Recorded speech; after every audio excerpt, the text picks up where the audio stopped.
বাঙালি বাঁশ দিতে এতই এক্সপার্ট যে বরফের পেছনে বাঁশ গুজে দিয়ে আবার তার নাম দিয়েছে আইসক্রিম।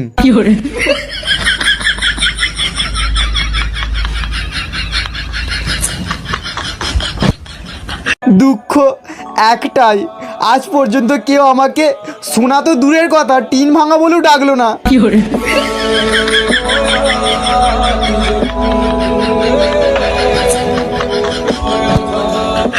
আচ্ছা, ঘুমানোর সময় যদি চোখের ওপরে চিনি দিয়ে ঘুমাই তাহলে কি মিষ্টি স্বপ্ন দেখতে পাবো?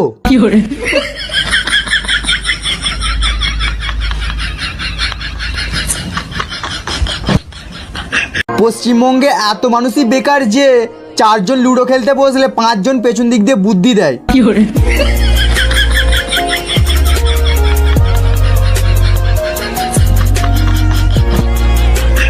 আজ আমার অনেক জ্বর এসেছে, কিছু খেতে পাচ্ছি না। সকালে শুধু চা দিয়ে 16টা রুটি খেয়েছি।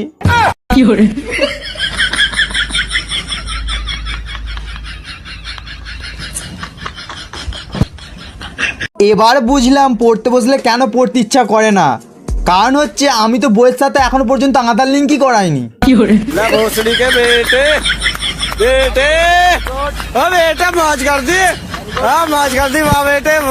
পদ্মা নদীর মাঝে আমি মনের ভেতরে ঢেউ, সব মেয়েরা ভাইয়া ডাকে, গার্লফ্রেন্ড হয় না কেউ।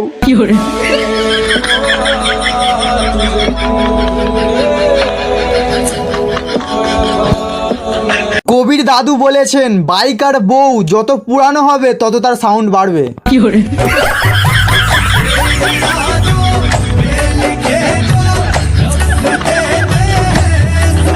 যে পরীক্ষা আবিষ্কার করেছে তাকে বলে দাও ফাজলামির একটা সীমা থাকা দরকার।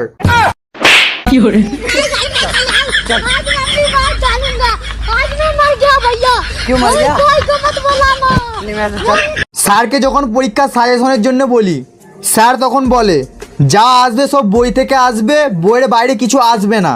আমি আর আমার বন্ধু, খুব উপকার হলো স্যার।